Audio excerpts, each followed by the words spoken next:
Now, I genuinely hate making videos like this sometimes because it kind of feels like you're jumping on the bandwagon and trying to get extra views and extra likes, etc., comments flowing on the channel and on the video, etc. But sometimes you have to just get things off your chest, and that's the case with the Creation Club. I've watched a couple of people's videos on it now, including Gopher, the Jinquisition, and Pretty Good Gaming. I've not watched all of Gopher's videos yet. I've left the fatal flaw of the Creation Club to last. I'm going to watch that after I've recorded this, just because I don't want that to influence my thoughts too much on what I feel the Creation Club is and what it's lacking. Now, when this was first announced, I thought it was going to be an okay thing for modders if it was done correctly. What I envisioned it being is, well, what it says on the tin, a club that you would join as a modder, as a content creator, and by being a part of that club, you were then kind of technically employed by Bethesda. You were creating content for their game and you were receiving a commission for it. And by doing that, if you went to another developer, another producer, you could say, look, I'm part of the Creation Club. This is the content I've created. It's been approved by Bethesda. It's good stuff. Is there a job going, etc., that sort of thing. Unfortunately, looking at this initial release of the Creation Club, it could still do that in the future, but for now it looks a bit of a shambles and a bit of a mess. And if anything, it's worse than their first trial of doing paid modding, because let's face it, this is paid modding. You are paying for mods. These are not mini DLCs. DLC in my eyes is going back to the replacement of expansion packs, which would take your game from, say, version 1.0 to 1.5. You know, it'd be a decent chunk of content. And these are not. These are very, if anything, very simple mods. We have texture replacers, new weapons, new armors, and new bits of clothing or accessories such as the backpack. There's no real search function on here either, which just shows it's really lacking. With the Steam Workshop, at least we had search functions and we could kind of filter what we wanted to look at. For now, we've just got featured, apparel, weapons, and world. The world being the most pointless pack ever to exist here, the modern furniture pack. And looking at it, how many mods do we have currently on the Nexus that is far superior to anything here? It is very, very ridiculous what Bethesda have released so far. And it kind of brings me to the main point about this, is it feels like a mistake. It feels like this is the initial iteration of the Creation Club, where, say, someone's come up with the idea and they've said to their team, you know what, go away, draft me up what you think the Creation Club should look like, give us a base model to work from, and come back. And this is it. This is what they came back with. This is the first drafting of the Creation Club, and someone has released this version by mistake. They've hit go live on the wrong version, and this is just simply a mistake. At least that's what I'm hoping, because it's downright terrible. Really, really is. Not only does it look pathetically crap, there is nothing good here in terms of content. The military backpack, I think, is the only thing that interests me at all on here, but there's also mods available right now that do the same thing and maybe arguably are better. There is nothing here to drag me in and say, yes, as a mod user, I want to be a part of this Creation Club. I want to opt into these microtransactions and buy currency, because that's what they are. This is now microtransactions. And it's just, I'm not sure who thought this up. I honestly think that a company as creative as Bethesda could come up with something that looks better than this. I know for a fact I could come up with something that looks better than this. And I'm by no means a very creative person. I just know that this, I mean, what is the deal with the backgrounds on these pictures? What is that all about? Come on, use a bit of screen archery. Even in their screenshots here, you get 2 screenshots to look at to show you what this looks like in game. There's no up close. There's no real zoom-ins on the detail, they've not used depth of field, they've used nothing. It just looks abysmal. It doesn't make you want to go into this club and pay for this content and use it in your game. It's just nothing to draw you in. The other thing that's really worrying about this is the pricing. Now I'm going to use Beyond Skyrim Bruma as an example here. So Beyond Skyrim Bruma, let's say it adds 10 new weapons and 10 new pieces of armor. So I'm going to say that each weapon here is worth 400 Creation Club currency, or points, whatever you want to call it. So 400 is around about $4, £4, etc. That's how it levels out, sort of. And the same for, let's not use Morgan's spacesuit, let's use the military backpacks. That's another 400. So if Beyond Skyrim Bruma, say, adds 10 weapons, 10 new weapons to the game that you've never seen before, that is 4,000 points, which is around about $40, £40. And the same for armors. So let's say adds 10 armors, again another $40. That's $80 in total. That to me says that whatever baseline Bethesda are using here is ridiculous, because they're saying that Beyond Skyrim Bruma should be worth in the hundreds of dollars, because not only does it add extra armors and extra weapons, it adds a whole host of new quests and a whole new world space. So I don't understand how they can say that the prototype Gauss rifle is worth 400 currency. If anything, it should be closer to this paint job for the Pip-Boy. And this paint job for the Pip-Boy should be, I don't know, 5 currency or something like that. I think everything is 10 times higher than it should be. And even then, it doesn't level out correctly. And I'd be interested to see when they do start, if they do start adding quest DLC to this, whether it does go up into the hundreds of dollars, or whether it, you know, how much are they going to charge now for a piece of quest line? I would hope if it was a decent chunk that it'd only be a maximum of $15, £15. I would not like them to see them adding suddenly something that's worth, I don't know, 30 to 40 to 50, you know, something in the bracket that actually the game costs in the first place.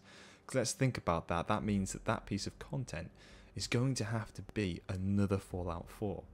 And I don't think that's the idea they were going behind here. I don't think they were looking at the longevity of saying, we're going to have to pump out another Fallout 4 continually to make the Creation Club worthwhile. I don't understand what they've done. It baffles me entirely.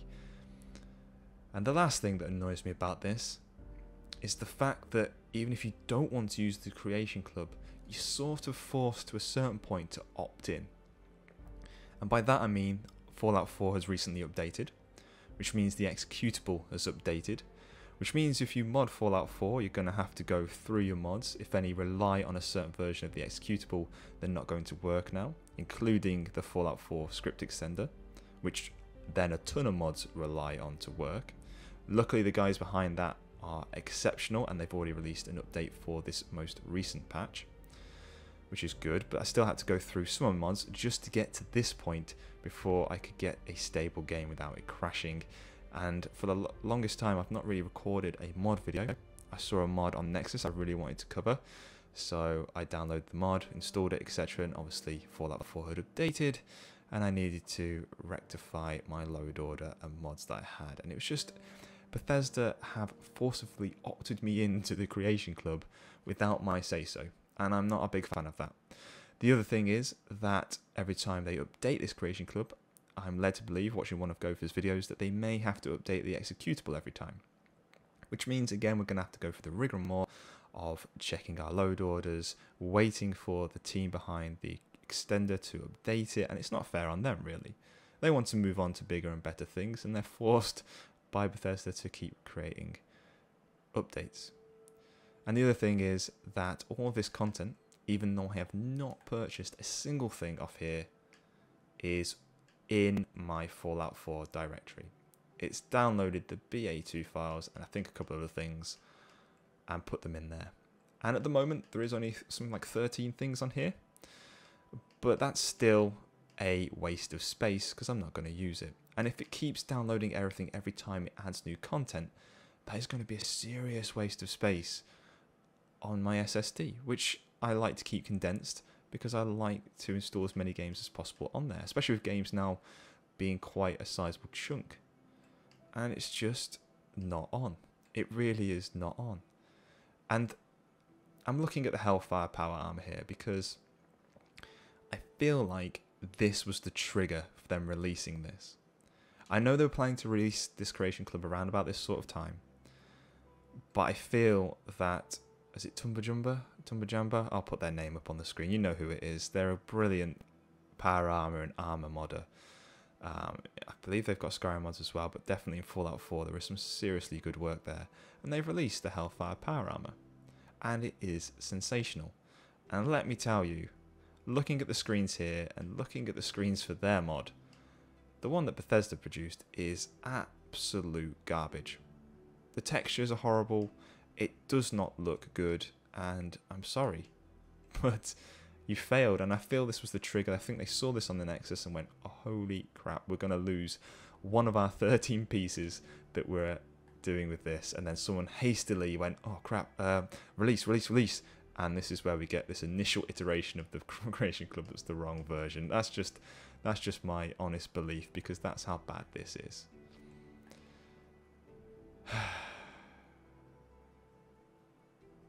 I don't know how to finish this video here. I've recorded this several times now. This is probably the third rendition of this video. And there's other things I'd like to mention, but I don't think it's needed. You can see what this is. It's not good, guys. It's really not. They're keeping their other uploading service, you know, it's meant to be like the Nexus. That's the other thing, actually. That's the other thing I would bring on.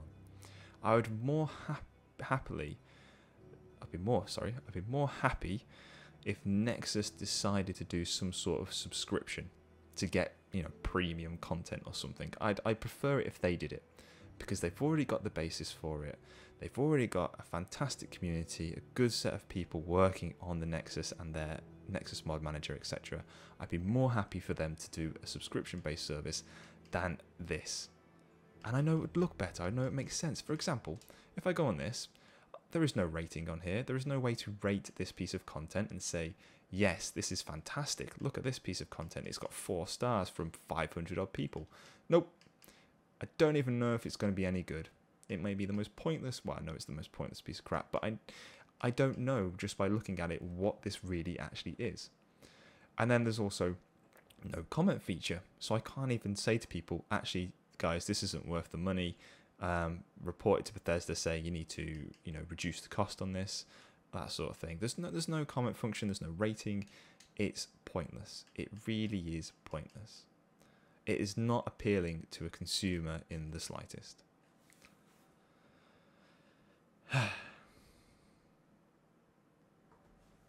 I did just stop recording them after my long sigh. Had a look back what I recorded. I'm pretty confident of what I've said about this. But there's one more thing I'd like to say. And if Bethesda have decided that this is how much these things should cost, this is how much we should be paying for this sort of content, then I quite honestly feel quite bad about myself. And that's because even though I do donate to mod authors, it would only be up to $5, a couple of dollars here and there sort of thing through Nexus. It wouldn't be $5 for the Hellfire power armor, for example. I would have given Tumba-Jamba, you know, $5 for using all of their content, that sort of thing. And that makes me feel really bad about myself, and kind of makes me feel that I have not justified, or I've not given these mod authors their worth, their credit. I've taken them for granted. And I suppose that's the way the community is. We are arguing the fact here that we shouldn't be paying for this sort of thing. It should be free to us because it's always been free to us, and we're taking it for granted. And I would just like to close this video with saying, if you can spare a couple of dollars here and there, support the mod authors that you use most frequently. For example, if you, like me, have a core set of mods that you use in every playthrough of your game, donate a couple of dollars. It doesn't have to be a lot, but if everyone that uses that mod does that, then these mod authors have something to inspire them to continue their work. And if you don't donate anything, endorse, rate it, rate the mod, push it up there, get it in the hot files, give as much encouragement to these mod authors as possible, these content creators, because at the end of the day, they are enriching your experience of that game. Without them, Fallout 4, Skyrim could have died a long time ago. And that's how I'd like to close this video. So thanks for watching, guys. Hope you've liked the video. And I'll see you in the next one, hopefully. And hopefully Bethesda get their finger out their asses and turn this creation club into what it should be. A club, a place where content providers can get their due worth and expand their careers.